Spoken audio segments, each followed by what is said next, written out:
സംഘാടകർ എൻ്റെ 3 മിനിറ്റ് അവരെ മോഷ്ടിച്ചിട്ടുണ്ട്. 11:30 എന്നാണ് എന്നോട് പറഞ്ഞത്. 11:33 ആയിട്ടുണ്ട്. മുൻപിലോട്ട് കടന്നിരിക്കാനായിട്ട് സഹോദരങ്ങൾക്ക് മടിയാണ് എന്ന് എനിക്ക് മനസ്സിലായി. അതിന് കാരണം നാട്ടിലെ ഒരു പ്രസ്താവനയുണ്ട്, പോക്കറ്റടിക്കാരുടെയും പ്രസംഗകരുടെയും അടുത്തേക്ക് അധികം അടുക്കരുത് എന്നാണ് പ്രസ്താവന. അപ്പോൾ അതുകൊണ്ട് നിങ്ങൾ ഭയപ്പെട്ട് എന്നിൽ നിന്ന് അകന്നു നിൽക്കുകയാണ് എന്ന് എനിക്കറിയാം. എന്നാൽ നാം തമ്മിലൊരു വേർപാടുള്ളതുകൊണ്ട് കുറേ കൂടി അടുത്ത് വന്നാലും അപകടം ഉണ്ടാവുകയില്ല.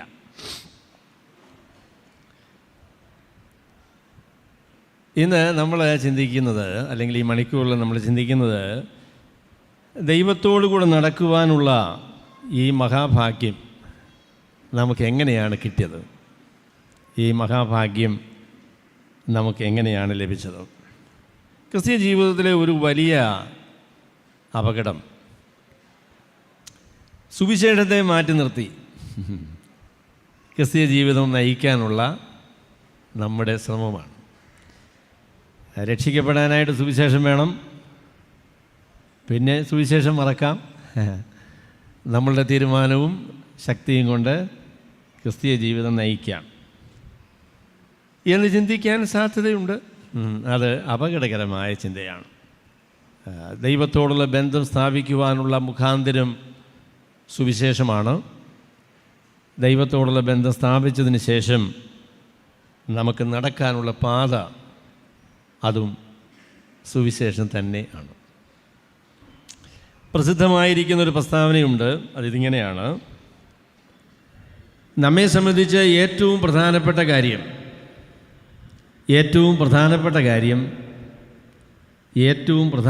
കാര്യമായി നിലനിർത്തുക എന്നതാണ്.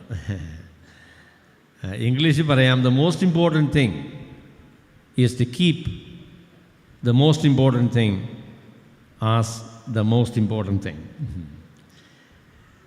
ഏറ്റവും പ്രാധാന്യമേറിയ കാര്യം അതിൻ്റെ സ്ഥാനം നഷ്ടപ്പെടുത്തി നമുക്ക് ക്രിസ്തീയ ജീവിതം നയിക്കാനായിട്ട് സാധിക്കും. ഏറ്റവും പ്രധാനപ്പെട്ട കാര്യം എന്താ? ഇന്ന് ക്രിസ്മസ് അല്ലേ? ഏറ്റവും പ്രധാനപ്പെട്ട കാര്യം, സ്വർഗത്തിലെ ദൈവം നമ്മെ സന്ദർശിക്കാൻ ഒരു മനുഷ്യനായിട്ട് ഈ ലോകത്തിലേക്ക് വന്നു എന്ന കാര്യമാണ് ഏറ്റവും പ്രധാനപ്പെട്ട കാര്യം. അതാ ഒരു പ്രസംഗം പറഞ്ഞതുപോലെ, മനുഷ്യൻ ചന്ദ്രനിൽ പോയതല്ല കേട്ടോ വലിയ സംഭവം, ദൈവം ഭൂമിയിലേക്ക് വന്നതാണ് ഏറ്റവും വലിയ സംഭവം. അവൻ നമ്മുടെ പാപങ്ങളെ ചുമന്നുകൊണ്ട് കുരിശിൻ്റെ മേൽ കയറി. അവൻ്റെ അടിപ്പണലുകളാൽ നമുക്ക് സൗഖ്യം വന്നിരിക്കുന്നു. അതുകൊണ്ട് അപ്പോസ്തലനായ പൗലോസ് പറയും, എനിക്കോ നമ്മുടെ കർത്താവായ യേശു ക്രിസ്തുവിൻ്റെ ക്രൂശിലല്ലാതെ പ്രശംസിപ്പാൻ സംഗതി വരരുത്. ക്രിസ്തീയ ജീവിതത്തിൻ്റെ, ക്രിസ്തീയ വിശ്വാസത്തിൻ്റെ ഏറ്റവും കാതലായ അടിസ്ഥാനം കർത്താവായ യേശു ക്രിസ്തുവിൽ കൂടെ ദൈവം നമുക്ക് വേണ്ടി ഒരുക്കിയ രക്ഷയാണ്. ദൈവത്തോടുള്ള ബന്ധം എങ്ങനെ ദൈവം നമുക്ക് സാധ്യമാക്കി തന്നു എന്നതാണ് ഏറ്റവും പ്രധാനപ്പെട്ട കാര്യം. കർത്താവായ യേശു ക്രിസ്തു നമുക്ക് വേണ്ടി ചെയ്ത കാര്യം നമ്മൾ കർത്താവിന് വേണ്ടി ചെയ്യുന്ന കാര്യങ്ങളെക്കാൾ എത്രയോ എത്രയോ പ്രാധാന്യമുള്ള കാര്യമാണ്. It is infinitely more important. ദൈവം നമുക്ക് വേണ്ടി ചെയ്ത കാര്യം, അതിനുശേഷം നമ്മൾ അതിന് മറുപടിയായിട്ട് കർത്താവിന് വേണ്ടി ചെയ്യുന്ന കാര്യങ്ങൾ അതുമായിട്ട് തുലനപ്പെടുത്തുമ്പോൾ എത്രയോ പ്രാധാന്യമേറിയ കാര്യമാണ്. നടപ്പ് എന്ന് പറയുന്ന വാക്ക് വളരെ പ്രസിദ്ധമായ വാക്കാണ്. പഴയ നിയമത്തിൽ അതിൻ്റെ എബ്രായ പദം ഹലാക്ക് എന്ന് പറയുന്ന ഒരു വാക്കാണ്. അത് ദൈവമക്കൾ ദൈവത്തോട് ചേർന്ന് നടന്നതിനെ വിശദീകരിക്കുന്ന വാക്കാണ്. പുതിയ നിയമത്തിൽ ഗ്രീക്കിലെ പെരിപാറ്റയോ എന്ന് പറയുന്നൊരു വാക്കാണ് നടപ്പ് എന്നതിന് വേണ്ടി ഉപയോഗിച്ചിട്ടുള്ളത്. ഇത് ഭൗതികമായിരിക്കുന്ന നടപ്പിനെ ഉദ്ദേശിച്ചല്ല പറയുന്നത്.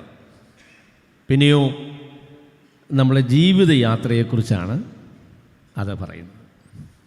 നാം എങ്ങനെ ദൈവത്തിൻ്റെ മുൻപാകെ ജീവിക്കുന്നു എന്നതിനെ സംബന്ധിച്ചാണ് നടക്കുക എന്നുള്ളത് കൊണ്ട് അർത്ഥമാക്കുന്നത്. നടപ്പിൻ്റെ പ്രാധാന്യം അതൊരു ഉദാഹരണമാണല്ലോ, അല്ലെങ്കിൽ അത് ഒരു ആലങ്കാരിക പ്രയോഗമാണ്. ജീവിതത്തെ വിശദീകരിക്കുവാൻ ഉപയോഗിച്ചിരിക്കുന്ന ഒരു ആലങ്കാരിക പ്രയോഗമാണ് നടക്കുക എന്ന് പറയുന്ന കാര്യം. അവിടെ അതിലുള്ള വളരെ ശ്രദ്ധേയമായ ഒരു കാര്യം, നടക്കുക എന്ന് പറയുന്നത് എങ്ങനെയാണ് സാധിക്കുക? ഓരോ ചുവട് വയ്ക്കുമ്പോഴും ശ്രദ്ധിച്ച് വേണം ചുവട് വയ്ക്കാൻ. അങ്ങനെയല്ലേ? ഞാൻ ഒരു 1/2 മൈൽ നടക്കാനായിട്ട് തീരുമാനിച്ചു കഴിഞ്ഞപ്പോൾ 2 പ്രാവശ്യം ഞാൻ ശ്രദ്ധിക്കും. ബാക്കി സമയത്തൊന്നും ശ്രദ്ധിക്കത്തില്ല. അങ്ങ് ചെല്ലൂല്ലോ കേട്ടോ, ചെല്ലില്ല, നിശ്ചയമായിട്ടും ചെല്ലില്ല. നടപ്പിൻ്റെ പ്രത്യേകത ഓരോ ചുവടും ശ്രദ്ധിച്ച് തന്നെ വയ്ക്കണം എന്നതാണ്. ക്രിസ്തീയ ജീവിതത്തിന് എത്രത്തോളം ശ്രദ്ധ വേണം? ഞാനിന്ന് രാവിലെയും ചിന്തിച്ചു കേട്ടോ, ശ്രദ്ധ കുറവാണ് എന്നെനിക്ക് ബോധ്യമായി. ഒരാഴ്ചത്തേക്ക് ഞായറാഴ്ച രാവിലെ വന്ന് കടം വീട്ടി പോവുക, പിറ്റേ ആഴ്ച പിന്നെയും വരിക. പിറ്റേ ആഴ്ച വരണം കേട്ടോ, വരാത്തവരുണ്ടല്ലോ, അതുകൊണ്ട് വരണം. പക്ഷേ അത് മതിയാകയില്ല. നീ എന്നോട് കൂടെ ഇരിക്കുന്നുവല്ലോ, നിൻ്റെ വടിയും കോലും എന്നെ ആശ്വസിപ്പിക്കും. ഒരിടയൻ്റെ പിന്നാലെ പോകുന്ന ആടിനെ പോലെ ഓരോ ചുവടും ശ്രദ്ധയോടുകൂടെ ദൈവത്തിൽ ആശ്രയിച്ച് വെച്ച് ആ നിലയിൽ ജീവിക്കാനായിട്ടാണ് കർത്താവ് നമ്മളെ വിളിച്ച് ആക്കിയിരിക്കുന്നത്. പുതിയ നിയമത്തിൽ നടപ്പ് എന്ന വാക്ക് ഏറ്റവും അധികം ഉപയോഗിച്ചിട്ടുള്ള പുസ്തകം ഏതാണെന്ന് നിങ്ങൾക്കറിയുമോ?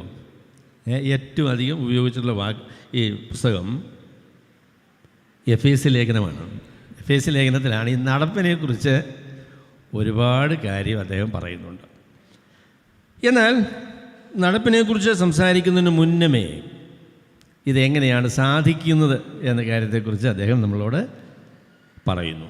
2-ാമത്തെ അധ്യായത്തിൻ്റെ 8 മുതൽ 10 വരെയുള്ള വാക്യങ്ങളാണ് ഈ നടപ്പിൻ്റെ അടിസ്ഥാനം എന്താണ് എന്നതിനെ വിശദീകരിക്കാനായിട്ട് ഞാൻ തിരഞ്ഞെടുത്തിട്ടുള്ളത്. പുതിയ നിയമത്തിലെ രക്ഷിക്കപ്പെടുന്നതിനെ സംബന്ധിച്ച് പറയുന്ന ഏറ്റവും വ്യക്തമായ വാക്യമാണ് എഫേസ്യ ലേഖനം 2-ാമത്തെ അധ്യായത്തിൻ്റെ 8 മുതൽ 10 വരെയുള്ള വാക്യങ്ങൾ. ആ വാക്യങ്ങൾ നിങ്ങൾക്ക് മനഃപ്പാഠമാണ് എന്ന് ഞാൻ വിചാരിക്കുന്നു. മനഃപ്പാഠമല്ലാത്ത ആളുകൾ ഇന്ന് വൈകുന്നേരത്ത് ഉറങ്ങുന്നതിന് മുൻപ് ആ വാക്യങ്ങൾ മനഃപ്പാഠമാക്കണം.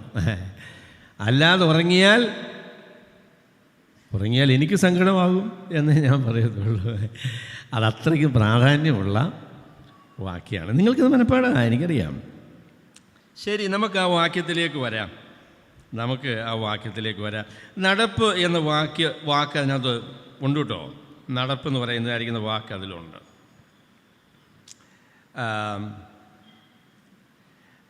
അതെ, അപ്പോൾ അത് പറയുന്നത്, കൃപയാലല്ലോ നിങ്ങൾ വിശ്വാസം മൂലം രക്ഷിക്കപ്പെട്ടിരിക്കുന്നത്, അതിനും നിങ്ങൾ കാരണമല്ല, ദൈവത്തിൻ്റെ ദാനമത്രേ ആകുന്നു. ആരും പ്രശംസിക്കാതിരിപ്പാൻ പ്രവൃത്തികളും കാരണമല്ല. നാം അവൻ്റെ കൈപ്പണിയായി സൽപ്രവൃത്തികൾക്കായിട്ട് ക്രിസ്തുയേശുവിൽ സൃഷ്ടിക്കപ്പെട്ടവരാകുന്നു. നാം ചെയ്തു പോരേണ്ടതിനല്ല കേട്ടോ, അങ്ങനെ അത് പരിഭാഷപ്പെടുത്തിയതിൻ്റെ പ്രശ്നമാണ്. നാം അതിൽ നടക്കേണ്ടതിന് ദൈവം അവ മുന്നൊരുക്കിയിരിക്കുന്നു. പെരിപാറ്റയോ, that we might walk in it. നാം അതിൽ നടക്കേണ്ടതിന് ദൈവം അവ മുന്നൊരുക്കിയിരിക്കുന്നു. നടക്കുക എന്നുള്ളതായിരിക്കുന്ന വാക്ക് ആദ്യമായിട്ട് എഫേസ്യ ലേഖനത്തിൽ ഉപയോഗിക്കുന്ന 2-ാമത്തെ അധ്യായത്തിൻ്റെ 1-ാം വാക്യത്തിലാണ്. അതിൻ്റെ 2-ാം വാക്യത്തിലാണ്. 1-ാമത്തെ വാക്യത്തിൽ 2-ാം വാക്യം. ശരി, മുന്നമേ ഉള്ളൊരു നടപ്പുണ്ടായിരുന്നു കേട്ടോ. നമ്മളൊക്കെ ഒരുപാട് കാലം നടന്ന ഒരു നടപ്പ്, നമ്മൾ നടന്ന രീതികൾ പറഞ്ഞു. അവയിൽ നിങ്ങൾ മുൻപേ ഈ ലോകത്തിൻ്റെ കാലഗതിയെയും ആകാശത്തിലെ അധികാരത്തിനും അനുസരണക്കേടിന് മക്കളിൽ ഇപ്പോൾ വ്യാപരിക്കുന്ന ഈ ആത്മാവിനും അധിപതിയായവനെയും അനുസരിച്ച് നടന്നു. ഈ അധിപതിയായവനാരാ? അയ്യോ, പിശാച്, സാത്താന്. എങ്ങനെയാണ് നടന്നിരുന്നത്? സാത്താൻ പറയുന്നത് കേട്ട് പിശാചിനെ അനുസരിച്ച് അനുസരണക്കേടിൻ്റെ മക്കളായിട്ട് നടന്ന ഒരു കാലം നമുക്കെല്ലാവർക്കും ഉണ്ടായിരുന്നു. എന്നാൽ ആ ജീവിതത്തിൻ്റെ മധ്യത്തിലേക്ക് ദൈവം ഇറങ്ങി വന്നു എന്ന കാര്യമാണ് തുറന്ന് അപ്പോസ്തലനായ പൗലോസ് പറയുന്നത്. അതിൻ്റെ 4-ാമത്തെ വാക്യത്തിൽ മലയാള പരിഭാഷക്കാർ അത് വിട്ടുകളഞ്ഞു. ബട്ട് ബട്ട് എന്ന് പറയുന്നതായിരിക്കുന്ന ഒരു വാക്കോടുകൂടെയാണ് 4-ാമത്തെ വാക്യം ആരംഭിക്കുന്നത്. എന്നാൽ കരുണാസമ്പന്നനായ ദൈവമോ നമ്മെ സ്നേഹിച്ച മഹാസ്നേഹം നിമിത്തം അതിക്രമങ്ങളാൽ മരിച്ചവരായിരുന്ന നമ്മെ ക്രിസ്തുവിനോടുകൂടെ ജീവിപ്പിച്ചു.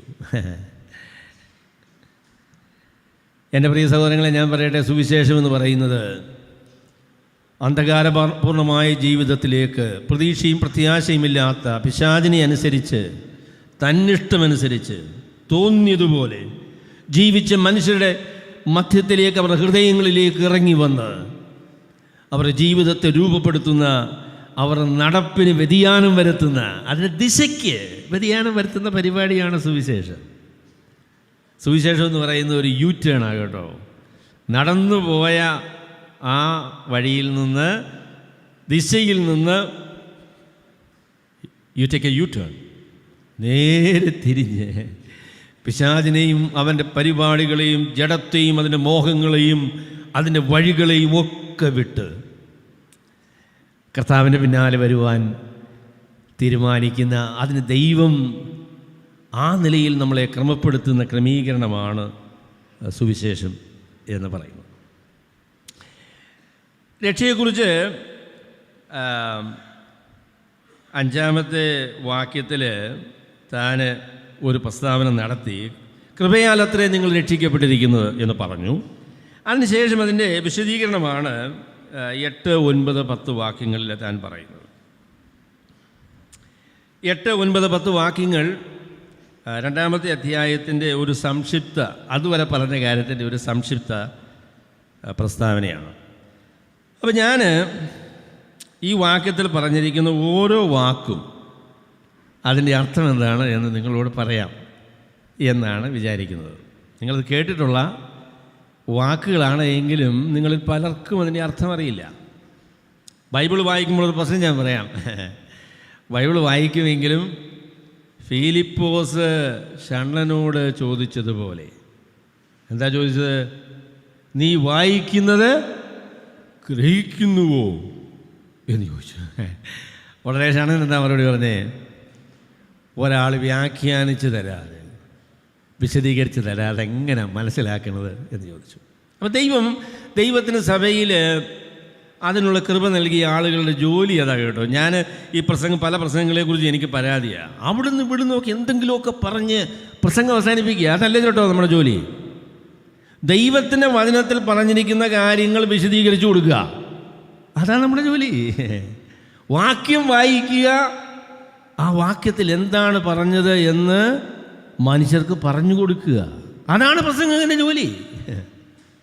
നിങ്ങൾ ബൈബിൾ പ്രസംഗിക്കണം, ബൈബിൾ പഠിക്കണം, ബൈബിൾ അറിയണം, അത് മറ്റുള്ളവർക്ക് പറഞ്ഞു കൊടുക്കണം. ശരി, നമുക്ക് 8-ാമത്തെ വാക്യത്തിലേക്ക് വരാം.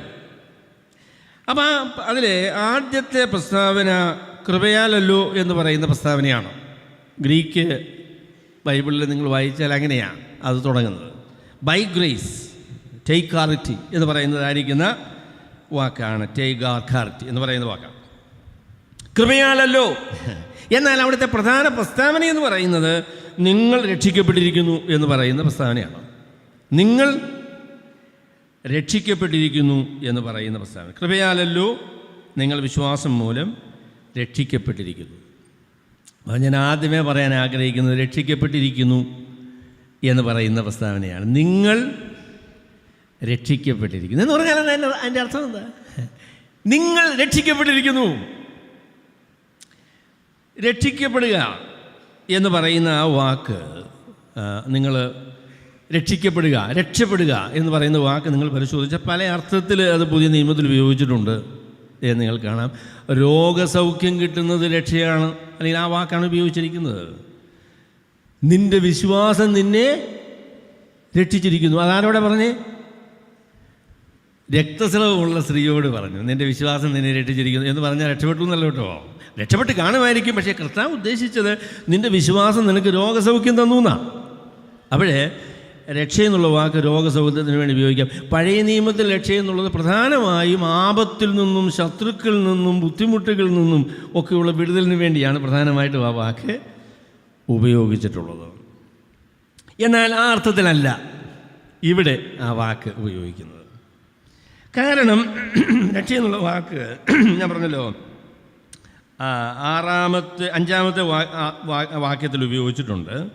കൃപയാലത്രേ നിങ്ങൾ രക്ഷിക്കപ്പെട്ടിരിക്കുന്നത്. അതിനു മുൻപ് ആ പ്രയോഗം നമ്മൾ കാണുന്നില്ല. രക്ഷിക്കപ്പെടുക എന്ന് പറഞ്ഞാൽ എന്താ? 2-ാമത്തെ അധ്യായം നിങ്ങൾ വായിക്കുമ്പോൾ നമുക്കറിയാം. നമ്മുടെ മുൻപിലത്തെ അവസ്ഥയെന്ന് പറയുന്നത്, അങ്ങനെ നിങ്ങൾ കോപത്തിൻ്റെ മക്കൾ ആയിരുന്നു. നിങ്ങൾ കോപത്തിൻ്റെ മക്കൾ ആയിരുന്നു. ആരുടെ കോപമാ? ദൈവത്തിൻ്റെ ക്രോധം. എൻ്റെ പൊന്നെ സഹോദരങ്ങളെ, നമുക്ക് കാലത്ത് പേടിയില്ല കേട്ടോ. ദൈവം കോപിച്ചാൽ പ്രശ്നമാണ്. ആര് കോപിച്ചാലും അതിനൊരു സമാധാനമുണ്ട്. ദൈവം കോപിച്ചാൽ കാര്യം പോക്കാം, നമ്മളെ കാര്യം പോക്കാം. കോപത്തിൻ്റെ മക്കളായിരുന്നു. കൃപയാലല്ലോ നിങ്ങൾ രക്ഷിക്കപ്പെട്ടിരിക്കുന്നത്. രക്ഷിക്കപ്പെടുക എന്ന് പറഞ്ഞാൽ ദൈവകോപത്തിൽ നിന്ന്, ദൈവത്തിൻ്റെ ന്യായവിധിയിൽ നിന്ന്, ദൈവത്തിൻ്റെ ശിക്ഷയിൽ നിന്ന്, നിത്യമായ നരകശിക്ഷയിൽ നിന്നുള്ള വിടുതലിന് ആണ് രക്ഷ എന്ന് പറയുന്നത്. അതാണ് രക്ഷ എന്ന് പറഞ്ഞാൽ. എന്താണ് രക്ഷ എന്ന് പറയുന്നത്? ദൈവത്തിൻ്റെ ന്യായവിധിയിൽ നിന്ന്, ദൈവത്തിൻ്റെ ക്രോധത്തിൽ നിന്ന്, നരകശിക്ഷയിൽ നിന്ന് ദൈവം വിടുവിക്കുന്നതിനെക്കുറിച്ചാണ് രക്ഷിക്കപ്പെടുക എന്ന് പറഞ്ഞാൽ ആ വാക്കിൻ്റെ അർത്ഥം അതാണ്. അവിടെ ഈ രക്ഷിക്കപ്പെടുക എന്ന് പറയുന്ന വാക്കും രക്ഷപ്പെടുക എന്ന് പറയുന്ന വാക്കും തമ്മിൽ വ്യത്യാസം എന്താ? രക്ഷപ്പെടുക എന്ന് പറഞ്ഞാൽ അത് ഞാൻ ചെയ്യുന്ന ജോലിയാണ് കേട്ടോ. 8-ാം വാക്യത്തിൽ രക്ഷപ്പെട്ടു എന്നല്ല പറയുന്നത്. എങ്ങനെയാണ് പറയുന്നത്? രക്ഷിക്കപ്പെട്ടു എന്ന് പറഞ്ഞാൽ ഇതാര് ചെയ്ത ജോലിയാണ്? ദൈവം ചെയ്ത ജോലിയാണ് കേട്ടോ. It is A passive voice.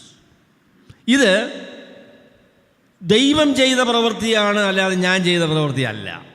നമ്മളുടെ യാതൊരു പ്രവൃത്തികളാലും നമുക്ക് ദൈവത്തിൻ്റെ ക്രോധത്തിൽ നിന്ന് രക്ഷപ്പെടാനായിട്ട് കഴിയുകയില്ല. ദൈവത്തിന് മാത്രമേ നമ്മളെ രക്ഷിക്കാനായിട്ട് സാധിക്കുകയുള്ളൂ. ലോകത്തിലുള്ള മതങ്ങളെല്ലാം രക്ഷപ്പെടണമെന്നുള്ള കാര്യം അവർക്കും അറിയാൻ കേട്ടോ. രക്ഷപ്പെട്ടോളാനാ പറയുന്നത്.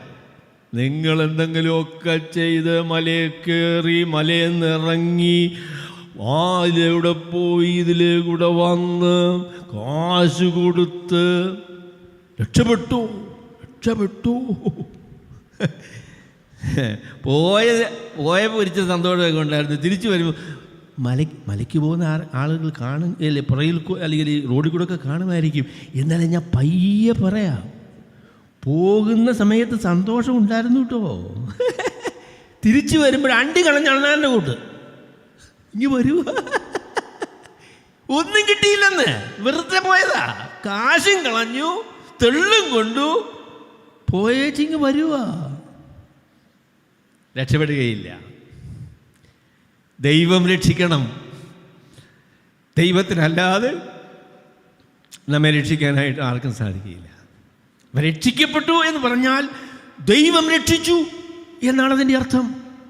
പാപത്തിൻ്റെ ശിക്ഷയിൽ നിന്ന്, നിത്യനരകത്തിൽ നിന്ന് ദൈവം നമ്മെ രക്ഷിച്ചിരിക്കുന്നു എന്ന കാര്യമാണ് ബൈബിള് പറയുന്നത്. നിങ്ങൾ രക്ഷിക്കപ്പെട്ടിരിക്കുന്നു. രക്ഷിക്കപ്പെട്ടിരിക്കുന്നു എന്നുള്ളതായിരിക്കുന്ന വാക്ക് നിങ്ങൾ മൂലഭാഷയിൽ പരിശോധിച്ചാൽ അതിൻ്റെ ഗ്രാമർ അനുസരിച്ച് അതിന് ഞങ്ങൾ പറയും അതൊരു പെർഫെക്റ്റ് ടെൻസ് ആണ് എന്ന് പറയും. എന്ന് പറഞ്ഞാൽ അത് പൂർത്തീകരിക്കപ്പെട്ടൊരു സംഭവമാണ്.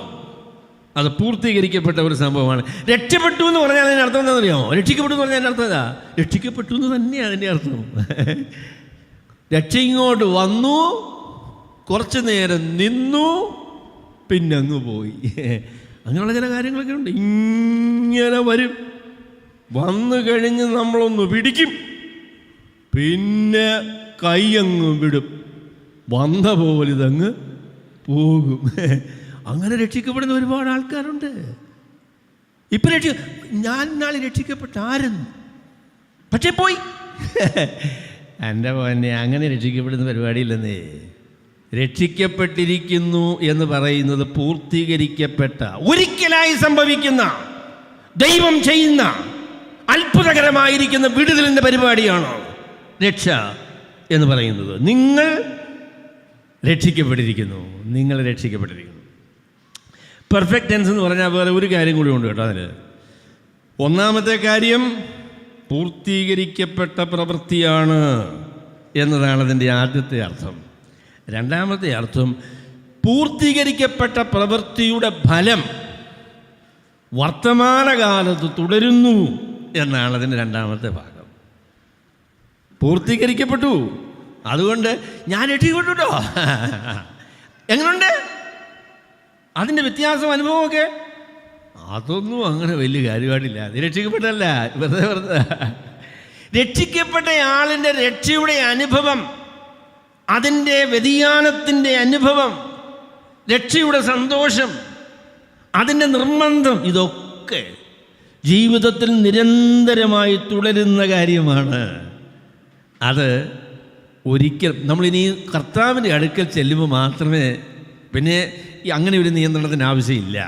പാപം ചെയ്യാൻ സാധിക്കാത്ത കർത്താവിനെ പോലെ ആകുന്ന അവസരത്തിൽ നമ്മളൊരു പ്രത്യേക അനുഭവത്തിലാണ്. അതുവരെ മരിക്കുന്നത് വരെ ഈ അനുഭവം തുടരുന്നതാണ്.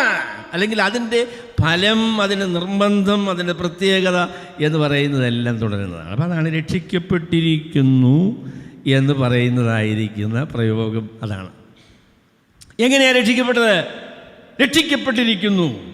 സ്വർഗത്തിലെ ദൈവം തൻ്റെ അതിശക്തമായിരിക്കുന്ന കരങ്ങളാൽ ദൈവത്തിൻ്റെ ക്രോധത്തിൽ നിന്ന്, നിത്യനരകത്തിൽ നിന്ന് നമ്മളെ രക്ഷിച്ചിരിക്കുന്നു. രക്ഷിക്കപ്പെടുന്നത് എങ്ങനെയാണ് എന്നുള്ളതിനെക്കുറിച്ച് വിവരിക്കാനായിട്ട് രണ്ട് വാക്കുകൾ ഇവിടെ അപ്പോസ്തലനായ പൗലോസ് ഉപയോഗിക്കുന്നുണ്ട്. ആദ്യത്തെ പ്രയോഗമാണ് കൃപയാലല്ലോ. കൃപയാലല്ലോ, ടേക്ക് ചാരിറ്റി, കൃപയാലല്ലോ, ബൈ ഗ്രേസ്. അപ്പം ഞാൻ പറയാം, രക്ഷയുടെ അടിസ്ഥാനമെന്ന് പറയുന്നത് ദൈവത്തിൻ്റെ കൃപയാണ്. അതാണ് രണ്ടാമത്തെ വാക്കിനെക്കുറിച്ച് എനിക്ക് പറയാനുള്ളത്. അതാണ്, നാം കൃപയാൽ രക്ഷിക്കപ്പെട്ട ആളുകളാണ്. കൃപയാൽ, ബൈ ഗ്രേസ്. രക്ഷയുടെ അടിസ്ഥാനം ദൈവത്തിൻ്റെ കൃപയാണ്. ദൈവത്തിൻ്റെ കൃപയാണ്. കൃപയെന്നുള്ള വാക്ക് നമുക്ക് പരിചിതമല്ലേ? കൃപയെന്നുള്ള വാക്ക് നമുക്കറിയാം. പുതിയ നിയമത്തിലെ ഏറ്റവും ശ്രദ്ധേയമായ വാക്കാണ് കേട്ടോ കൃപ എന്ന് പറയുന്ന വാക്ക്. അതിൻ്റെ അർത്ഥം നിങ്ങൾക്ക് മനസ്സിലായാൽ, നമ്മളെല്ലാം ന്യായപ്രമാണത്തിലാണ് പലപ്പോഴും ജീവിക്കുന്നത്, കൃപയിലല്ല. ന്യായപ്രമാണക്കാരാ, നിയമങ്ങളാണ്. നിങ്ങൾ ന്യായപ്രമാണത്തിൻ്റെ കീഴിലല്ല, കൃപയ്ക്കത്ര അധീനരായിരിക്കുന്നത്. To be in grace. എന്തൊരു സ്വാതന്ത്ര്യമാണെന്നറിയാമോ? അത് നൽകുന്നതായിരിക്കുന്ന വിമോചനം എത്ര അത്ഭുതകരമാണ്. ദൈവത്തിൻ്റെ പരിശുദ്ധാത്മാവിനാൽ, ദൈവകൃപയാൽ ജീവിക്കുന്ന ദൈവമക്കൾ എത്രയോ അനുഗ്രഹീതരായിരിക്കുന്ന ആളുകളാണ്. കൃപയാലല്ലോ നിങ്ങൾ രക്ഷിക്കപ്പെട്ടിരിക്കുന്നത്. ഈ കൃപയെന്ന് പറഞ്ഞാൽ എന്താ? അതിൻ്റെ അക്ഷരീകമായ ഒരു അർത്ഥം നമുക്കറിയാം. അർഹിക്കാത്ത ദാനം എന്നാണ് അതിൻ്റെ അർത്ഥം. Grace is unmerited favour. നമുക്ക് അർഹതയില്ലാത്തൊരു കാര്യം നമുക്ക് തരുന്നതിനെയാണ് കൃപയെന്ന് പറയുന്നത്. It is an unmerited favour, അർഹിക്കാത്ത ദാനം. പക്ഷേ ഇവിടെ അർഹിക്കാത്ത ദാനം എന്നുള്ള പൊതുവായ അർത്ഥം പോരട്ടോ. അതിലും കൃത്യമായിരിക്കുന്ന ഒരർത്ഥം ഇവിടെയുണ്ട്. കൃപയെക്കുറിച്ച് 2 പ്രാവശ്യം അല്ല 4-ാമത്തെ പ്രാവശ്യമായി കൃപയെക്കുറിച്ച് എഫേസ്യ ലേഖനത്തിൽ അപ്പോസ്തലനായ പൗലോസ് പറയുന്നത്. ഈ ഭാഗമെല്ലാം വായിച്ച് നോക്കിയാൽ 1:4 കൃപയെക്കുറിച്ച് പറയുന്നൊരു വാക്യമാണ്. 1:6 കൃപയെക്കുറിച്ച് പറയുന്നതാണ്. പിന്നീട് 2-ാമത്തെ അധ്യായത്തിൽ കൃപയെക്കുറിച്ച് മുന്നിലൊരു പ്രസ്താവനയുണ്ട്. ഇത് 4-ാമത്തെ പ്രസ്താവനയാണ്. ബൈ ഗ്രേസ് എന്ന് പറയുന്നതായിരിക്കുന്ന പ്രസ്താവന. കൃപയെന്ന് പറഞ്ഞാൽ അവനിൽ. അതിന് 1-ാമത്തെ അധ്യായത്തിൻ്റെ 6-ാം വാക്യത്തിൽ നമ്മൾ വായിക്കുന്നത് എങ്ങനെയാണ് അല്ലേ? 1-ാമത്തെ അധ്യായത്തിൻ്റെ അവൻ പ്രിയനായവനിൽ നമുക്ക് സൗജന്യമായി നൽകിയ തൻ്റെ കൃപാമഹത്വത്തിൻ്റെ പുകഴ്ചയ്ക്കായി. കൃപ ദൈവം നമ്മളോട് കാണിച്ചത് അവനിൽ ആണ്. അവനെന്ന് പറഞ്ഞാൽ ആരാ? തൻ്റെ പുത്രനായ യേശു ക്രിസ്തു. ദൈവം നമ്മളോട് കാണിച്ച കൃപ യേശു ക്രിസ്തുവിലാണ് ദൈവം പ്രദർശിപ്പിച്ചിരിക്കുന്നത്. അപ്പോൾ അതുകൊണ്ട് ഞാനതിൻ്റെ നിർവചനം നിങ്ങൾക്ക് മനസ്സിലാകുന്ന ഭാഷയിൽ പറയാം. മനുഷ്യരുടെ പാപങ്ങളുടെ പരിഹാരത്തിനായി കർത്താവായ യേശു ക്രിസ്തുവിൽ കൂടെ ദൈവം ചെയ്ത രക്ഷാപരിപാടിയാണ് കൃപയുടെ ഏറ്റവും പ്രധാനപ്പെട്ട വശമെന്ന് പറയുന്നത്. കൃപയെന്ന് പറഞ്ഞാൽ എന്താ? കൃപയെന്ന് പറയുന്നത് what God has done in Jesus Christ for the salvation of mankind. നമ്മുടെ രക്ഷയ്ക്കായി കർത്താവായ യേശു ക്രിസ്തുവിൽ കൂടെ ദൈവം ചെയ്ത പാപപരിഹാര ക്രമീകരണമാണ് ദൈവത്തിൻ്റെ കൃപ എന്ന് പറയുന്നതാണ്. അതുമാത്രമല്ല, എന്നാൽ കൃപയുടെ ഏറ്റവും പ്രധാനപ്പെട്ട വശം എന്ന് പറയുന്നതാണ്. How do we know grace? കൃപയെ നമുക്ക് എങ്ങനെ അറിയാൻ പറ്റുക?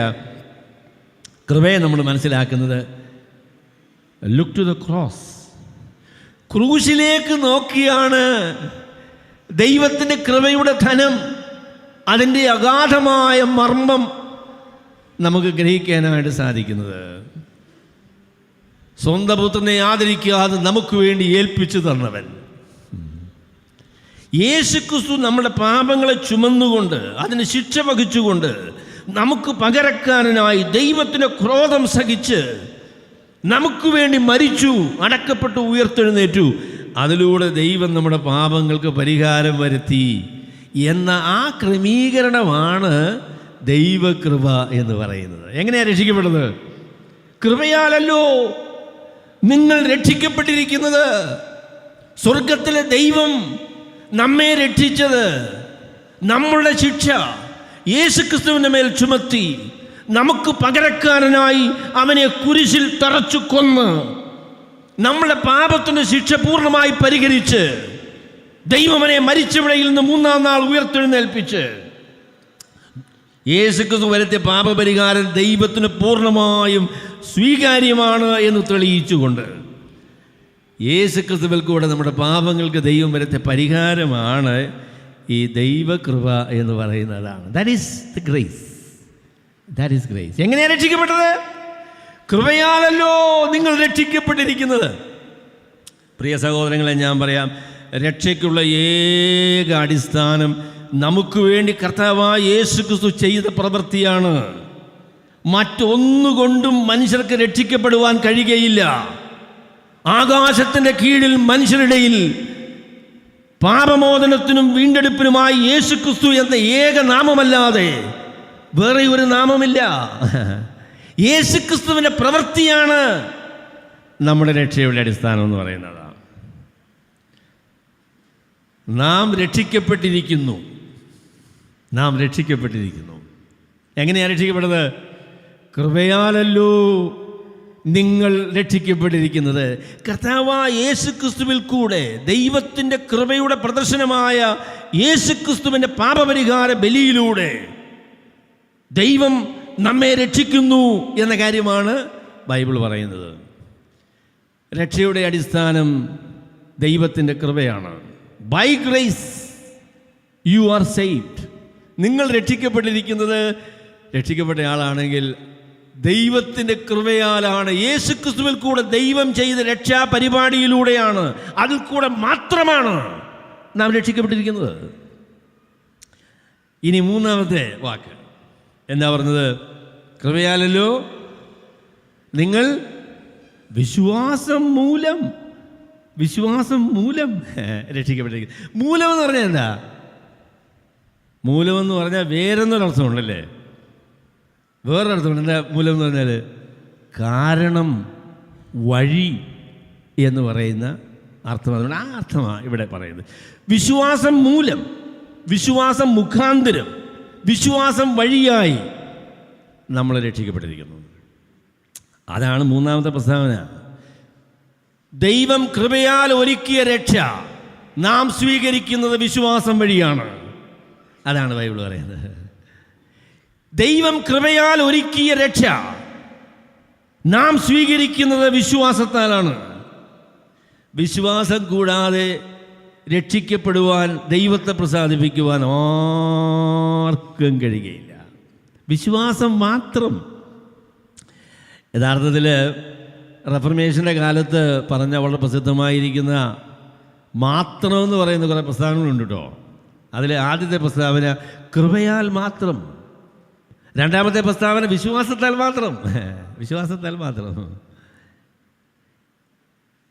Grace alone, faith alone, Christ alone. കർത്താവായ യേശു ക്രിസ്തുവിൽ കൂടെ ദൈവം ഒരുക്കിയ ദൈവത്തിൻ്റെ കൃപയാണ് വിശ്വാസത്തിൻ്റെ അടിസ്ഥാനം. ചില ആളുകൾ ഇത് തിരിക്കുന്ന ആൾക്കാരുണ്ട്, തെറ്റിദ്ധരിക്കുന്ന ആളുകളുണ്ട്. എങ്ങനെ രക്ഷിക്കപ്പെട്ടെന്ന് ചോദിച്ചു, വിശ്വാസത്താലാണ് രക്ഷിക്കപ്പെട്ടതെന്ന്. അല്ലെന്നേ, വിശ്വാസത്താലാണ് രക്ഷ സ്വീകരിച്ചതെന്നുള്ളത് ശരിയാണ്. അതുകൊണ്ടാണ് പറയുന്നത് നിൻ്റെ വിശ്വാസം നീ രക്ഷിക്കൂന്ന്. രക്ഷിക്കൂല. രക്ഷിക്കുന്നത് യേശുക്രിസ്തു മാത്രമേ രക്ഷിക്കുകയുള്ളൂ. യേശുക്രിസ്തുവിൻ്റെ രക്ഷ സ്വീകരിക്കുവാൻ ദൈവം ഒരുക്കിയിരിക്കുന്ന വഴി വിശ്വാസമാണ്. അങ്ങനെയാണ് ബൈബിൾ പറയുന്നത്. അല്ലാതെ എന്തെങ്കിലും വിശ്വസിച്ച് അവിടെ രക്ഷപ്പെടും എന്ന് പറയുന്ന ഈ ആശയം ബൈബിളിലില്ല. കൃപയാലല്ലോ നിങ്ങൾ വിശ്വാസം മൂലം രക്ഷിക്കപ്പെട്ടിരിക്കുന്നത്. ദൈവം ഒരുക്കിയ രക്ഷ സ്വീകരിക്കുവാനുള്ള വഴി വിശ്വാസമാണ്. വിശ്വാസം മാത്രമാണ്. അതിനോട് ഒന്നും കൂട്ടിച്ചേർക്കാനായിട്ട് സാധിക്കില്ല. രക്ഷയുടെ അടിസ്ഥാനം ദൈവത്തിൻ്റെ കൃപ മാത്രമാകട്ടോ. രക്ഷ സ്വീകരിക്കാനുള്ള വഴി വിശ്വാസം മാത്രമാണ്. അതിനോട് ഒന്നും കൂട്ടിച്ചേർക്കാൻ പറ്റുകയില്ല. സ്നാനപ്പെട്ടാൽ രക്ഷപ്പെടത്തില്ല, സഭയിൽ ചേർന്നാൽ രക്ഷപ്പെടത്തില്ല, അപ്പം നുറുക്കിയാൽ രക്ഷപ്പെടുകയില്ല, മറ്റ് യാതൊരു മുഖാന്തരം വഴിയും രക്ഷ സ്വീകരിക്കാൻ സാധിക്കില്ല. രക്ഷ സ്വീകരിക്കാനുള്ള ഏകമായിരിക്കുന്ന വഴി അത് വിശ്വാസമാണ്. അല്ലാതെ അതിനോട് ഒന്നും കൂട്ടിച്ചേർക്കരുത്. നമ്മുടെ എമ്മി ചെറിയാൻ സഹോദരൻ പറയുന്ന ഒരു കഥയുണ്ട് കേട്ടോ. അത് ഞാൻ പറഞ്ഞിട്ടുള്ളതാ, എങ്കിലും നിങ്ങൾ മറന്നു കാണുമല്ലോ, അപ്പോൾ എനിക്ക് പറയാൻ പറ്റും. അദ്ദേഹം പറഞ്ഞു, ഒരിടത്ത് ഒരു ലാടവൈദ്യൻ വന്നു. അദ്ദേഹത്തിൻ്റെ ചികിത്സ എന്താണെന്ന് ചോദിച്ചാൽ പേപ്പട്ടി വിഷത്തിനെതിരായിട്ടുള്ളൊരു മന്ത്രം അദ്ദേഹത്തിനറിയാം. ഈ മന്ത്രം ചൊല്ലിക്കഴിഞ്ഞാൽ ഏത് പേപ്പട്ടി കഴിച്ചാലും രക്ഷപ്പെടും. അത്രയ്ക്ക് കൂടിയ മന്ത്രമാണ്. എന്തോ ഭയങ്കര മന്ത്രമാണ്. ഈ മന്ത്രമെല്ലാം ആൾക്കാരെ പഠിപ്പിച്ചു കേട്ടോ. അദ്ദേഹം പോകാൻ നേരം ഒരു കാര്യം കൂടെ പറഞ്ഞു. അയാളൊരു മര്യാദക്കാരനായിരുന്നു കേട്ടോ. പറഞ്ഞു കേട്ടോ, നിങ്ങൾ പേപ്പട്ടി വരുന്ന സമയത്ത് ഈ മന്ത്രം ചൊല്ലിക്കൊണ്ട് അടുത്ത് കാണുന്ന മരത്തെ കയറിക്കണമെന്ന്. അല്ല പരിപാടിയില്ലയോ? ഈ മന്ത്രവും ചൊല്ലണം, അതിൻ്റെ കൂടെ അടുത്ത് കാണുന്ന മരത്തേലും കൂടെ കയറണം. അപ്പോൾ നിങ്ങൾ രക്ഷപ്പെടും. എൻ്റെ ദൈവമേ, മനുഷ്യൻ രക്ഷപ്പെടാനായിട്ട് എന്തെല്ലോ മരങ്ങളാണ് കണ്ടുപിടിച്ചേക്കുന്നതെന്നറിയാമോ? നിങ്ങളെ കർത്താവിന് വിശ്വസിക്കുകയും ചെയ്യണം, പിന്നെ ഈ മരത്തെ കയറണം, ആ മരത്തെ കയറണം, ഈ കാര്യം ചെയ്യണം, ആ കാര്യം ചെയ്യണം, എന്തെല്ലോ പരിപാടിയാ. ബൈബിളിൽ അങ്ങനെ ഒന്നും പറയുന്നില്ല കേട്ടോ. ബൈബിൾ പറഞ്ഞ കൃപയാലല്ലോ നിങ്ങൾ വിശ്വാസം മൂലം രക്ഷിക്കപ്പെട്ടിരിക്കുന്നത്. കൃപയാൽ ദൈവമൊരുക്കിയതായിരിക്കുന്ന രക്ഷ നാം സ്വീകരിക്കുന്നത് വിശ്വാസത്താലാണ്. വിശ്വാസം എന്ന് പറഞ്ഞാൽ എന്താ? വിശ്വാസം എന്ന് പറഞ്ഞാൽ എന്താ? എല്ലാവർക്കും വിശ്വാസം ഇല്ലയോ ഉള്ളത്? ഞാൻ ഒരിക്കലൊരു പണ്ഡിതൻ എന്ന് പറഞ്ഞാൽ ഏറ്റവും വിവരമുള്ള ആളാ, അദ്ദേഹം ഒരു ഡോക്ടറാണ്.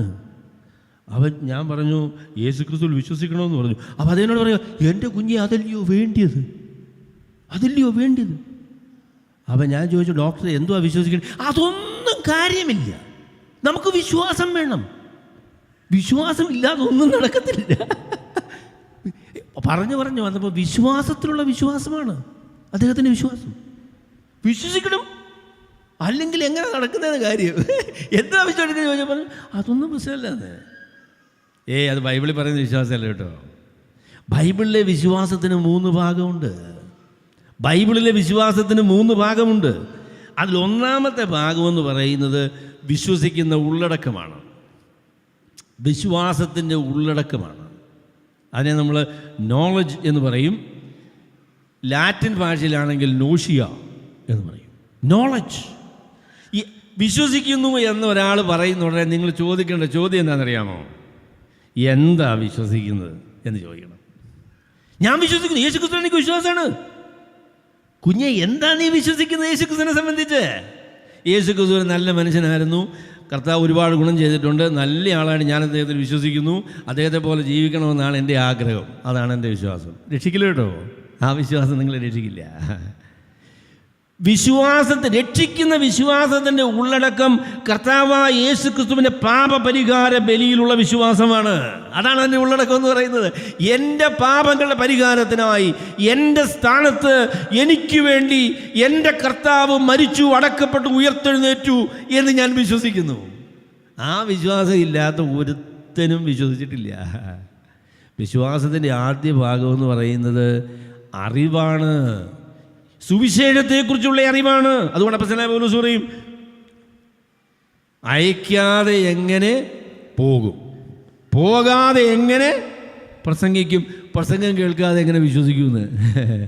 സുവിശേഷം കേൾക്കാതെ, സുവിശേഷം പ്രസംഗിക്കാതെ ആർക്കും സുവിശേഷത്തിൽ വിശ്വസിക്കുവാൻ കഴിയുകയില്ല. അതുകൊണ്ടാണ് സുവിശേഷ പ്രസംഗത്തിൻ്റെ പ്രാധാന്യം. അതാ കേട്ടോ, നമ്മുടെ ജീവിതം കണ്ട് ആരും രക്ഷിക്കപ്പെടുകയില്ല. ഒരുത്തന് ഞാനിങ്ങനെ നിൽക്കുകയാണ്, എന്തൊരു നിപ്പാണ് അല്ലേ, ഞാൻ രക്ഷിക്കപ്പെടുക ഇല്ലല്ലേ? നിങ്ങൾ എത്ര നന്നായിട്ട് ജീവിച്ചാലും എത്ര നന്നായി കാര്യങ്ങളൊക്കെ ചെയ്താലും അതുകൊണ്ട് മനുഷ്യർ രക്ഷിക്കപ്പെടില്ല. നിങ്ങൾ സുവിശേഷം പറയണം, സുവിശേഷത്തിൻ്റെ സന്ദേശം അറിയിക്കണം. നിങ്ങൾ നന്നായിട്ടാണ് ജീവിച്ചതെങ്കിൽ ഈ സുവിശേഷം പറയുമ്പോൾ ആൾ കേൾക്കും കേട്ടോ. അയ്യോ അവൻ പറയുന്ന കാര്യം ഞാൻ ഇദ്ദേഹത്തിൻ്റെ ജീവിതം ഞാൻ വിചാരിച്ചതുപോലെ അല്ല, സാക്ഷ്യമുള്ളൊരു ജീവിതമാണ്, പറഞ്ഞാട്ടെ എന്ന് പറയും. അതാണ് സുവിശേഷം പ്രസംഗിക്കണം, സുവിശേഷം കേൾക്കണം, സുവിശേഷത്തിൻ്റെ ഉള്ളടക്കം സത്യസന്ധമായി മനസ്സിലാക്കണം. എങ്കിൽ മാത്രമേ വിശ്വസിക്കാൻ സാധിക്കുകയുള്ളൂ. രണ്ടാമത്തെ ഭാഗം ഈ സുവിശേഷം സത്യമാണെന്നുള്ള ഉറപ്പാണ് കേട്ടോ.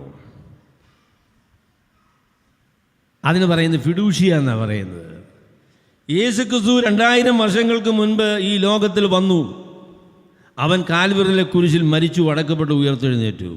ആ വസ്തുത കൊണ്ട് അവനിൽ വിശ്വസിക്കുന്നവർക്ക് രക്ഷ കിട്ടുമെന്നുള്ള ദൈവത്തിൻ്റെ പ്രഖ്യാപനം സത്യാൽ സത്യമാണ്. ഇത് കഥയൊന്നുമല്ല, ഇത് യാഥാർത്ഥ്യമാണ്, ഇത് സത്യമാണ്.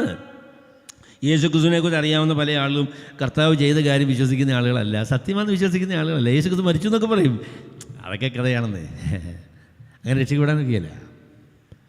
ഇത് യാഥാർത്ഥ്യമാണ്, സത്യമാണ് എന്നുള്ള ഉറപ്പാണ്. മൂന്നാമത്തെ ഭാഗം എന്ന് പറഞ്ഞാൽ ആശ്രയമാണ്, സ്വീകരണമാണ്. കർത്താവ് നല്ല അല്ലെങ്കിൽ നമ്മുടെ പാപങ്ങൾ പരിഹാരമായിട്ട് മരിച്ചു, അടക്കപ്പെട്ടു, ഉയർത്തെഴുന്നത് സത്യമാണ് എന്ന് പറഞ്ഞാൽ രക്ഷിക്കപ്പെടില്ല. അതിൽ ആശ്രയിക്കണം, അത് സ്വീകരിക്കണം. അതെൻ്റെ രക്ഷയുടെ മുഖാന്തരമാണ് എന്ന് മനസ്സിലാക്കി അതിൻ്റെ ഏക അടിസ്ഥാനമായിട്ട് ഉൾക്കൊള്ളുമ്പോൾ, അതിൽ ആശ്രയിക്കുമ്പോൾ, അത് സ്വീകരിക്കുമ്പോൾ, അപ്പോഴാണ് വിശ്വാസം പൂർണ്ണമായിട്ട് തീരുന്നത്. കർത്താവായ യേശുക്രിസ്തുവിൻ്റെ പാപപരിഹാര ബലിയിൽ ആശ്രയിച്ച് അതിൽ നമ്മളുടെ ഉറപ്പും ധൈര്യവും വച്ച് യേശുക്രിസ്തുവിൽ വിശ്വസിക്കുമ്പോഴാണ് ഒരു വ്യക്തി രക്ഷിക്കപ്പെടുന്നത്. സുവിശേഷത്തെക്കുറിച്ചുള്ള അറിവ്, അത് സത്യമാണ് എന്നുള്ളതായിരിക്കുന്ന ഉറപ്പ്, അത് സ്വീകരിക്കുന്ന തീരുമാനം, ഇത് മൂന്നുമാണ് വിശ്വാസത്തിൻ്റെ പ്രത്യേകത എന്ന് പറയുന്നതാണ്. അവരത് പറയും നോഷിയ, ഫിഡൂഷ്യ ആൻഡ് അസെൻസസ്. അസെൻസസ് ആയിരുന്നു രണ്ടാമത്തെ കേട്ടോ. നോഷിയ, അസെൻസസ് ആൻഡ് ഫിഡൂഷ്യ. സുവിശേഷത്തെക്കുറിച്ചുള്ള അറിവ്, അത് സത്യമാണ് എന്നുള്ള ഉറപ്പ്, അത് രക്ഷയ്ക്കായിട്ട് സ്വീകരിക്കുന്ന തീരുമാനം. ഇതാണ് ക്രിസ്തീയ വിശ്വാസം എന്ന് പറയുന്നത്. അതാണ്. നീ വിശ്വസിക്കുന്നുവോ? വിശ്വസിക്കുന്നു. എന്താ വിശ്വസിക്കുന്നത്? ഫിലിപ്പോസ് ഷണ്ണനോട് ആ വേദഭാഗത്തെ അടിസ്ഥാനമാക്കി അവനോട് കർത്താവായ യേശു ക്രിസ്തു എന്താണ് ചെയ്തത് എന്ന് വിവരിച്ചു കൊടുത്തു. എന്നിട്ട് ചോദിച്ചു, നീ വിശ്വസിക്കുന്നെന്ന് ചോദിച്ചു. ഇതാ വെള്ളം, ഞാൻ സ്നാനപ്പെടുന്നതിന് എന്താ തടസ്സം? വിശ്വാസത്തിൻ്റെ പരസ്യമായ പ്രഖ്യാപനമാണ് കേട്ടോ സ്നാനം. സ്നാനം രക്ഷിക്കപ്പെടാനുള്ള വഴിയൊന്നുമല്ല, എന്നാൽ രക്ഷിക്കപ്പെട്ടു എന്നുള്ളതിന് തെളിവാണ് സ്നാനം എന്ന് പറയുന്നത്. ഞാൻ വിശ്വസിക്കുന്നു എന്നുള്ളത് എങ്ങനെയാണ് പരസ്യമായി നമ്മൾ പറയുന്നത്? അത് സ്നാനത്തിലൂടെയാണ് എന്ന് നമുക്കറിയാം. എന്നാൽ സ്നാനം രക്ഷിക്കപ്പെടാനുള്ള വഴിയല്ല കേട്ടോ. ശരി, ആദ്യത്തെ കാര്യം ഞാൻ പറഞ്ഞു, നാം രക്ഷിക്കപ്പെട്ടിരിക്കുന്നു. 2, കൃപയാലല്ലോ. നമ്മുടെ രക്ഷയുടെ അടിസ്ഥാനം ദൈവത്തിൻ്റെ കൃപയാണ്. കർത്താവായ യേശു ക്രിസ്തുവിൽ കൂടെ ദൈവം ചെയ്ത പാപപരിഹാര ക്രമീകരണമാണ്. വിശ്വാസം മൂലം ഈ രക്ഷ നാം സ്വീകരിക്കുന്നത് വിശ്വാസം വഴിയാണ്.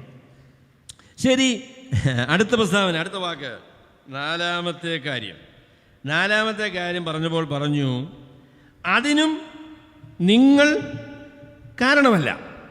അതിനും നിങ്ങൾ കാരണമല്ല. അതിനും എന്ന് പറഞ്ഞാൽ എന്താ? അതിനും നിങ്ങൾ കാരണമല്ല. ഏതിനാ? അപ്പം അതിനുമെന്ന് പറയുമ്പം അതിന് നേരെ മുമ്പിൽ പറഞ്ഞ കാര്യം വിശ്വാസമാണ് കേട്ടോ.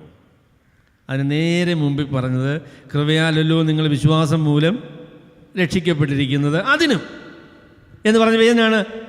വിശ്വാസം. പക്ഷേ ഒരു പ്രശ്നമുണ്ട്. ആ പ്രശ്നം എന്താണെന്ന് ചോദിച്ചാൽ, ഈ അതിനും എന്ന് പറയുന്ന വാക്കും വിശ്വാസം എന്ന് പറയുന്ന വാക്കും തമ്മിൽ ചേരുകയില്ല. ഗ്രീക്ക് ഭാഷയിൽ ഓരോ വാക്കിനും ലിംഗമുണ്ട്. ഹിന്ദിയിലുണ്ട് കേട്ടോ. ബില്ലി എന്ന് പറഞ്ഞാൽ എന്തുവാ? സ്ത്രീയാണോ പുരുഷനാണോ? ബില്ലി ആത്താ ഹേ എന്നോ ആത്തിയാന്നോ എനിക്കറിയത്തില്ല. ഹിന്ദിക്കാരല്ലേ അറിയാം. കസേറ എന്നൊക്കെ പറഞ്ഞാൽ ആണാന്നോ പെണ്ണാന്നോ ഉണ്ട് കേട്ടോ. അത് ഈ ലിംഗം എന്ന് പറഞ്ഞപ്പം അതിൻ്റെ സെക്സ് അല്ല, അതൊരു ഗ്രമാറ്റിക്കൽ കൺസ്ട്രക്ഷനാണ്. അപ്പം അതുകൊണ്ട് ഔറ്റോസ് എന്ന് പറയുന്നതായിരിക്കുന്ന പ്രയോഗവും പിസ്റ്റിസ് എന്ന് പറയുന്ന വാക്കും രണ്ടിന് 2 ലിംഗമാണ്. പിസ്റ്റിസ് എന്ന് പറഞ്ഞാൽ അത് സ്ത്രീലിംഗമാണ്. പറഞ്ഞാൽ സൗകര്യമാർക്കല്ലേ വിശ്വാസം, അതുകൊണ്ടല്ല. ഏതായാലും ശരി, ഇറ്റ്സ് ഫെമിനൈൻ ആൻഡ് ഔറ്റോസ് ഈസ് മാസ്കുലിൻ. അപ്പോൾ ഇത് തമ്മിൽ ചേരൂല. അപ്പോൾ അതുകൊണ്ട് അത് എന്ന് പറഞ്ഞത് വിശ്വാസത്തെക്കുറിച്ചാകാൻ പറ്റത്തില്ല, വിശ്വാസത്തെക്കുറിച്ചാകാനായിട്ട് പറ്റിയില്ല. അപ്പോൾ അത് എന്ന് പറഞ്ഞത് രക്ഷയുടെ എല്ലാ ക്രമീകരണങ്ങളെയും ഉൾപ്പെടുത്തി പറഞ്ഞൊരു പ്രസ്താവനയാണ് കേട്ടോ. ദൈവകൃപയാൽ രക്ഷിക്കപ്പെട്ട, വിശ്വാസത്താൽ രക്ഷിക്കപ്പെട്ട ആകെയുള്ള ക്രമീകരണം എന്ന് പറയുന്നത് അതിനും നിങ്ങൾ കാരണമല്ല. രക്ഷിക്കപ്പെടാനുള്ള കാരണം നമ്മളിലുള്ള യാതൊരു യോഗ്യതയുമല്ല. അത് നിങ്ങൾ മനസ്സിലാക്കിയിട്ടുണ്ടോ? ചില ആളുകളുടെ വിചാരം, അവരങ്ങനെ, എനിക്ക് ആ വിചാരം ഞാൻ നെറ്റിക്ക് പ്രത്യക്ഷപ്പെട്ടൊന്നും കണ്ടതല്ല, എങ്കിലും അവരെ കണ്ടപ്പോൾ എനിക്ക് തോന്നി. അതുകൊണ്ട് ഞാൻ പറയുക, എന്നെ കർത്താവിന് കിട്ടിയത് ഭാഗ്യമായി പോയിരുന്നു. എന്നെപ്പോലെ ഒരാളിനെ രക്ഷിക്കപ്പെടാൻ കിട്ടിയില്ലോ. ഇല്ലയോ? അല്ലേ എന്ത് ചെയ്തേനെ കർത്താവ്? എന്തൊരു കൂടി ആളാ നിൽക്കുന്ന നിപ്പ് കണ്ടില്ലയോ? മനസ്സിരിക്കട്ടെ, ദൈവത്തിന് കരുണ തോന്നുവാൻ, ദൈവത്തിന് മതിപ്പ് തോന്നുവാൻ അതിന് യോഗ്യതയുള്ള ഒരാളും ഈ ലോകത്തിലില്ല കേട്ടോ. കർത്താവിന് ദൈവത്തിന് മതിപ്പ് തോന്നുന്ന ഒറ്റ വ്യക്തിയുള്ളൂ, അത് കർത്താവ് യേശു ക്രിസ്തുവാണ്. മറ്റുള്ളവരെല്ലാം ഒരു വ്യത്യാസവുമില്ല. എല്ലാവരും പാപം ചെയ്ത് ദൈവ തേജസ്സില്ലാത്തവരായിട്ട് തീർന്നു. അപ്പോൾ നിങ്ങൾ രക്ഷിക്കപ്പെട്ടു എന്നുള്ള കാര്യം ഓർക്കുമ്പം ഹൃദയത്തിന് ആഴത്തിനൊരു സ്തോത്രം പറയണം കേട്ടോ. ചിലപ്പം പ്രാർത്ഥിക്കുമ്പോഴൊക്കെ പറയും, പക്ഷെ അങ്ങനെ ശരിക്കും ഓർത്തല്ലേ പറയുന്നത്. കർത്താവേ, എൻ്റെ ഒരു യോഗ്യതയെ നോക്കി അല്ലേ എന്നെ രക്ഷിച്ചത് പറയില്ല, ചുമ്മാതെ പറയുക. യോഗ്യത ഉണ്ടെന്ന് പിന്നെ പറയുകയും ചെയ്യും. ഞാൻ മറ്റുള്ളവരെ പോലെ ഒന്നും അല്ല, എനിക്ക് രക്ഷിക്കപ്പെട്ടില്ലെങ്കിലും കുഴപ്പമില്ലായിരുന്നത്. ഓ, അത് ശരി, കൂടിയാളല്ലയോ. ഒരാൾ ഞങ്ങളോട് പറഞ്ഞു കേട്ടോ, എനിക്ക് BSNL നല്ല ജോലിയുള്ള ആളാണ്, എനിക്ക് രക്ഷിക്കപ്പെട്ടില്ലെങ്കിലും കുഴപ്പമില്ലായിരുന്നു. ഓ, അത് ശരി, BSNL ജോലിയുള്ള ആളാന്ന് രക്ഷിക്കപ്പെട്ടില്ല, കുഴപ്പമില്ല കേട്ടോ.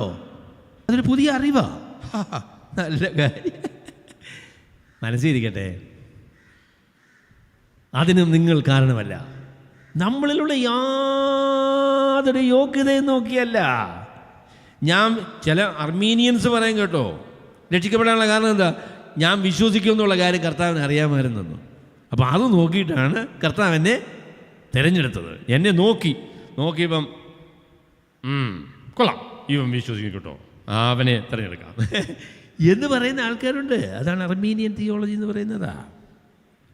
മനസ്സിരിക്കട്ടെ, ഈ വാക്യം അതിൻ്റെ തായ്വേരറുക്കുന്ന വാക്യമാണ്. അതിനും നിങ്ങൾ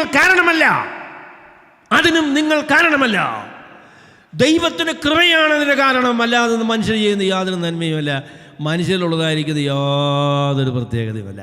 ദൈവത്തിന് കരുണ തോന്നുവാൻ, എന്നോട് കരുണ തോന്നുവാൻ ദൈവത്തിന് മനസ്സായി എന്ന കാരണം മാത്രമേ ഉള്ളൂ. മഹാഭാഗ്യമാണ് എൻ്റെ പൊന്ന് സഹോദരങ്ങളെ, രക്ഷിക്കപ്പെടുവാൻ നമുക്ക് കഴിഞ്ഞു എന്ന കാര്യം.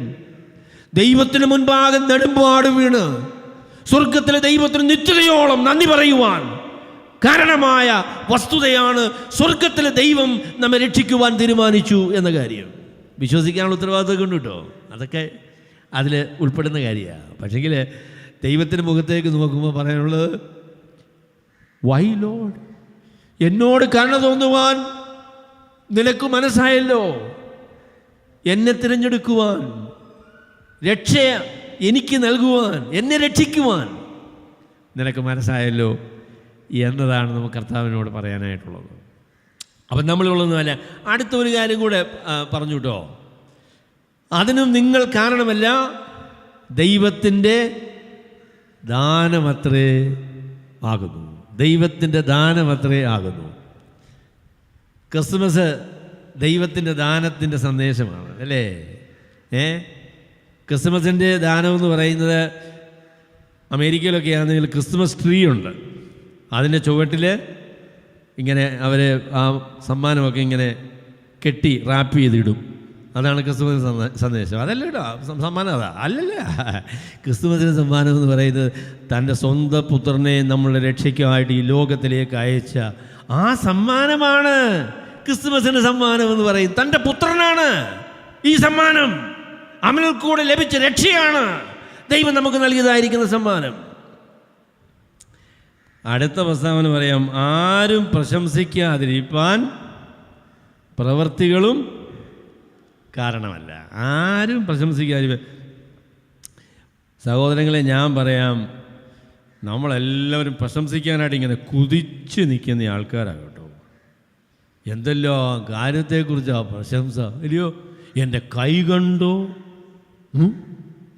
എൻ്റെ കാല് കണ്ടോ, പിന്നെ പേർഷ്യക്കാരി അല്ല ഗൾഫുകാരി പറഞ്ഞതുപോലെ എൻ്റെ ബാഗ് കണ്ടോ,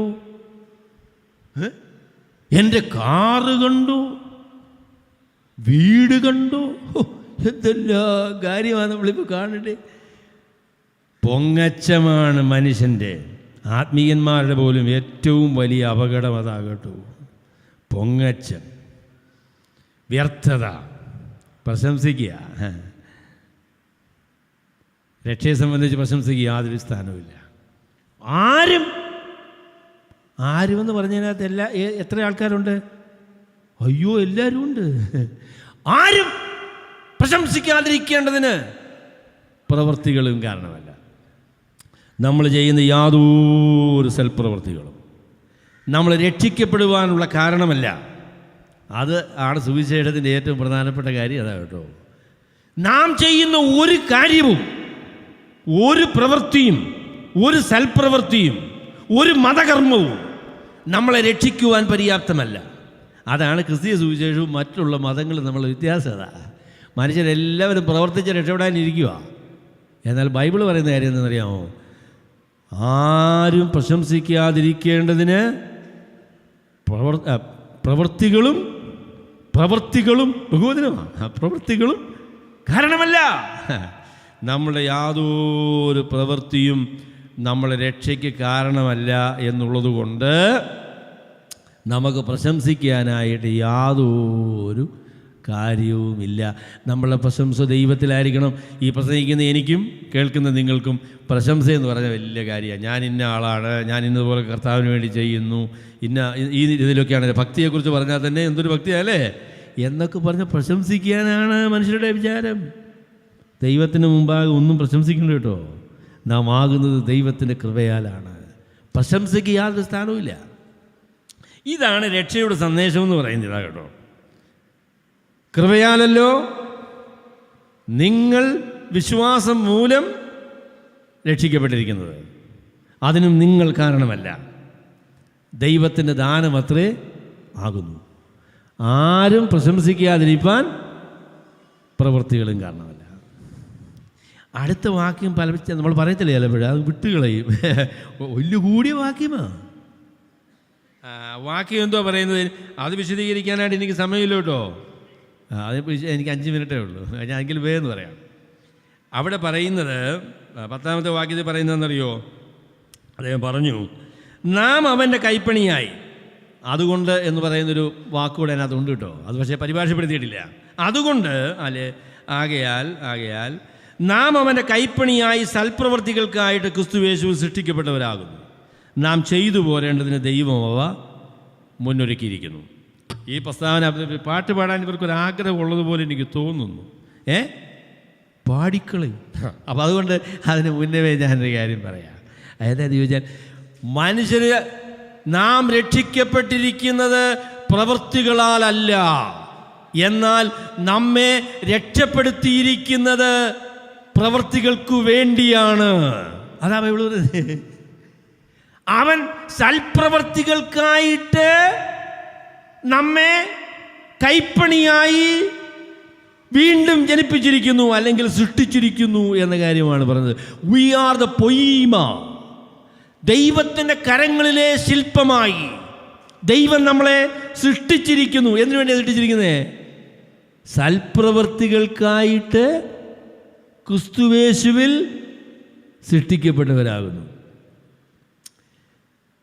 സത്യസന്ധമായി രക്ഷിക്കപ്പെട്ട എല്ലാവരും ദൈവത്തിൻ്റെ പരിശുദ്ധാത്മാവിനാൽ വിശുദ്ധ ജീവിതത്തിനായിട്ട് സൃഷ്ടിക്കപ്പെട്ട ആളുകളാണ്.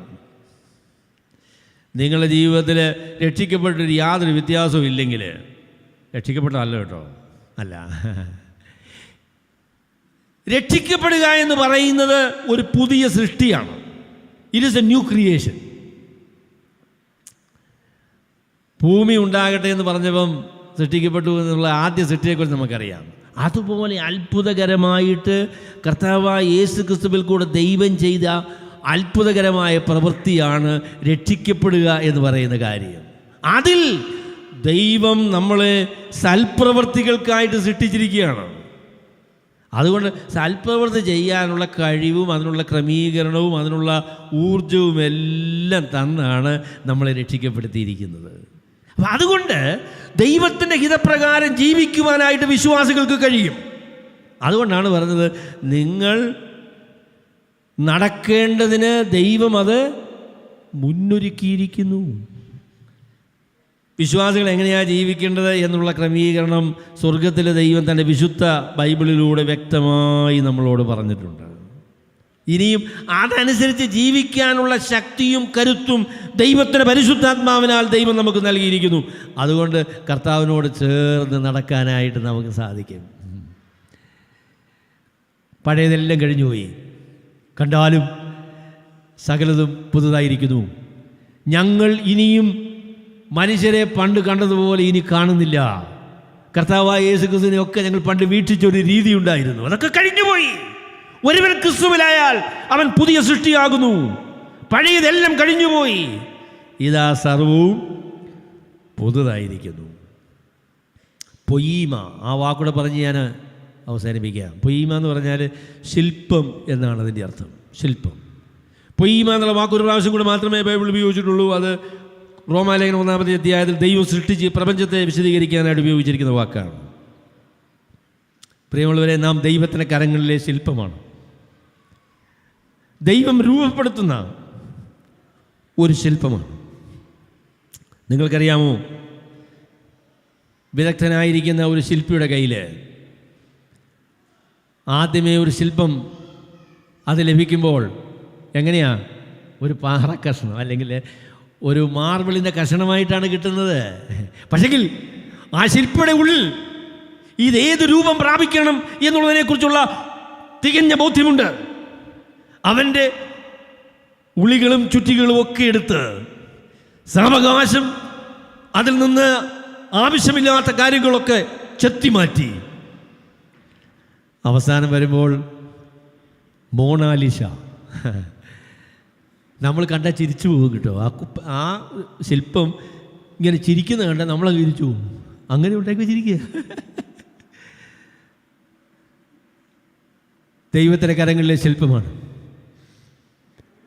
നമ്മളെ രൂപപ്പെടുത്തി ദൈവം ആഗ്രഹിക്കുന്ന നിലയിൽ നമ്മളെ ആക്കി തീർക്കുവാൻ സ്വർഗത്തിലെ ദൈവത്തിന് പ്രസാദമായിരിക്കുന്നു. അപ്പോൾ അതുകൊണ്ട് ഞാൻ നിങ്ങളുടെയും എൻ്റെയും ആശ്വാസത്തിനായിട്ട് പറയാം, നിങ്ങൾക്ക് എന്നോട് പ്രതിഷേധം തോന്നുന്നുവെങ്കിൽ ഞാൻ പറയും, പണി തീർന്നിട്ടില്ല കേട്ടോ, പണി തീർന്നിട്ടില്ല. കർത്താവിൻ്റെ കരങ്ങളിലാണ്. ഇനിയും ചെത്തി വെടിപ്പാക്കാനായിട്ട്, ചെത്തിക്കളയാനായിട്ട് ഒരുപാട് ഭാഗങ്ങളുണ്ട്. ഒരു ദിവസം താൻ ആഗ്രഹിക്കുന്ന നിലയിൽ അവൻ എന്നെ കൊണ്ടെത്തിക്കും. നമ്മൾ നല്ല വേലയെ ആരംഭിച്ചവൻ കർത്താവായ യേശു ക്രിസ്തുവിൻ്റെ നാളോളം അതിനെ തികയ്ക്കും എന്ന് ഉറപ്പായി വിശ്വസിച്ചും ഇരിക്കുന്നു. സൗജന്യമായി കർത്താവ് നമ്മളെ രക്ഷിച്ചിരിക്കുന്നു. യാതൊരു പ്രവൃത്തികളും കൂടാതെ ദൈവത്തിൻ്റെ കൃപയാൽ വിശ്വാസം മൂലം അവൻ നമ്മെ രക്ഷിച്ചിരിക്കുന്നു. എന്നാൽ നമ്മെ രക്ഷിച്ചിരിക്കുന്നത് ദൈവത്തിൻ്റെ ഇഷ്ടമനുസരിച്ച് താൻ ആഗ്രഹിക്കുന്ന നിലയിൽ രൂപപ്പെട്ട് ദൈവത്തിൻ്റെ ഹിതം നിർവഹിക്കുന്നതിന് വേണ്ടിയാണ് ദൈവം നമ്മളെ സൃഷ്ടിച്ച് ആക്കിയിരിക്കുന്നത്. സർവശക്തനായ ദൈവം തൻ്റെ അത്ഭുതകരമായിരിക്കുന്ന വേല തൻ്റെ പരിശുദ്ധാത്മാവിനാൽ നമ്മുടെ ജീവിതങ്ങളിൽ നിവർത്തിക്കട്ടെ. ദൈവം നമ്മളെ എല്ലാവരെയും അനുഗ്രഹിക്കുമാറാകട്ടെ.